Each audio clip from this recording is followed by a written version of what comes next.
السلام علیکم ورحمۃ اللہ وبرکاتہ۔ کچھ باتیں نظر انداز کرنے کی ہوتی ہیں۔ اگر آپ ہر بات پر سٹینڈ لیں گے تو پھر آپ عنقریب ایک ناپسندیدہ شخصیت بن جائیں گے۔ ہر شخص کی ہر بات اس قابل نہیں ہوتی کہ اس کا جواب دیا جائے، لہٰذا اس نفاق بھرے معاشرے میں بہت سی ناگوار چیزوں کو نظر انداز کرنے کی مشق جاری رکھیں۔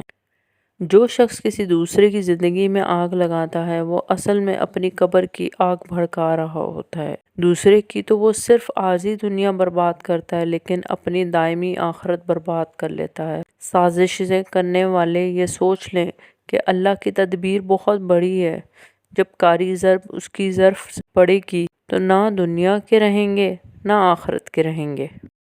کبھی کبھار کچھ لوگوں کے ساتھ بحث کرنے سے بہتر ہے کہ جو آپ کو جیسا سمجھ رہے ہیں انہیں ویسا ہی سمجھنے دیں اور پھر وقت کا انتظار کریں، کیونکہ ایسے لوگوں کے لیے وقت کے پاس بہترین جواب ہوتا ہے۔ کانوں کے کچے لوگوں کو ہمیشہ اپنے کردار اور اخلاق سے جواب دینا چاہیے، اور ایسے لوگوں کے سامنے اپنی صفائیاں پیش کرنے کا کوئی فائدہ نہیں ہوتا۔ عزت وہ نہیں ہوتی جو دنیا دکھتی ہے، عزت وہ راز ہے جو ہمارے اور ہمارے خدا کے درمیان کا معاملہ ہے۔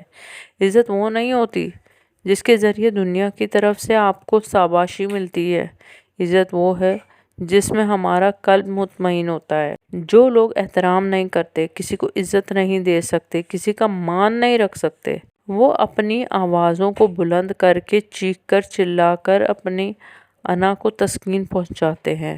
ایسے لوگوں کا دل کبھی احترام نہیں کرتا، دل انہیں کبھی معتبر نہیں رکھتا۔ ایسے لوگ صرف لوگ ہوتے ہیں، اپنے نہیں۔ ہر خاندان میں ایک شیطان صفت مرد یا عورت ضرور ہوتا ہے جو دوسروں کے ہنستے بستے گھروں میں آگ لگانے کا کام سر انجام دیتے ہیں۔ ایسے فسادی لوگ اللہ اور اپنی آخرت کو بھول چکے ہیں۔ وہ اللہ کی دی ہوئی نعمتوں سے خوش نہیں ہوتے، دوسروں کے گھر کا سکون برباد کر کے انہیں خوشی ملتی ہے۔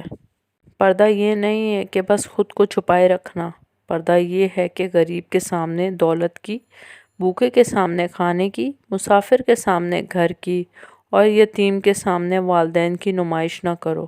اور پردہ یہ بھی ہے کہ لوگوں کا بھرم رکھو، ان کی کمزوری کسی پر عیاں نہ ہونے دو اور نہ کسی کی ذاتی زندگی پر نظر ڈالو۔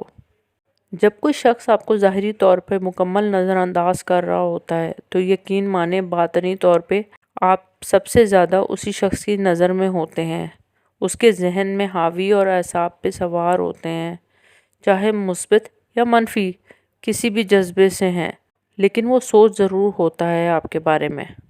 جو عبادات اخلاق اور کردار پر اثر انداز نہ ہو سکیں وہ مشقت کے سوا کچھ نہیں۔